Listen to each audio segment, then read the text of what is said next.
ஸ்ரீவள்ளி என் பொண்டாட்டி. பொண்டாட்டி பெற்ற புருஷன் கேட்டா என்ன ஆகும்னு இந்த உலகம் பார்க்கும்.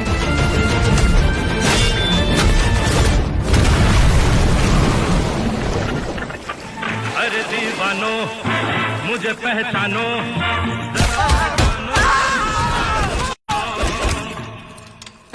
இவ்வளோ வேலை வாங்குறாளே, எனக்கு ரெஸ்டே இல்லையான்னு நினைச்சிட்டு இருந்தப்பதான் என் வைஃப் சர்ப்ரைஸா கூப்பிட்டு போன இடம் ரேஸ் கோர்ஸ்ல லொக்கேட் ஆயிருக்கிற ஈஸ்பா. உள்ள என்ட்ரு ஆனதோ வாமா வெல்கம் பண்ணி வெல்கம் ட்ரிங்க் எல்லாம் கொடுத்தாங்க. இவங்க உபசரிப்பு மிக அருமை, சும்மா சொல்லக்கூடாதுங்க. இங்க வந்தா அவங்கள ராஜா மாதிரி ட்ரீட் பண்றாங்க. ஒரு ட்விஸ்ட் என்னன்னா, எங்க ஆனிவர்சரிக்கு கேக் கட்டிங் எல்லாம் பிளான் பண்ணி எனக்கு சர்ப்ரைஸ் பண்ணிட்டாங்க. Thanks to ஈஸ்பா. ஸ்பால பாத்தீங்கன்னா இவங்க கிட்ட cave room, golden room, Italian marble room, sauna பாத்னு 10 டைப்ஸ் ஆஃப் தீம்ஸ்ல அவைலபிளா இருக்குங்க. நாங்க கோல்டன் ரூம் சூஸ் பண்ணிட்டோம். ஃபர்ஸ்ட் தாய் மசாஜ் ஆன ஸ்ட்ரெச்சிங்ல இருந்து ஸ்டார்ட் பண்ணாங்க. உடம்பு வலி எல்லாம் பறந்துருச்சுங்க. அப்புறமா எனக்கு ஹார்ட் ஸ்டோன் மசாஜ் பண்ணினாங்க. இது பண்றதுனால பேக் பெயின் கம்மியாகும் அண்ட் பாடி டாக்ஸிக்லாம் ரிலீஸ் ஆகுங்க. And bamboo massage also try பண்ணேன். ரொம்பவே ரிலாக்ஸிங்கா இருந்துச்சுங்க. என் wife hot compress massage and sound therapy try பண்ணினா இந்த சவுண்ட் தெரப்பினால ஸ்ட்ரெஸ் அண்ட் ஆங்ஸைட்டி எல்லாம் குறையும்னு சொன்னாங்க. இவங்களுக்கு சென்னையில அண்ணா நகர், மேடவாக்கம், வல்லக்கோட்டை அண்ட் கோயம்புத்தூர்லயும் பிரான்சஸ் இருக்குங்க. மறக்காம விசிட் பண்ணி பாருங்க.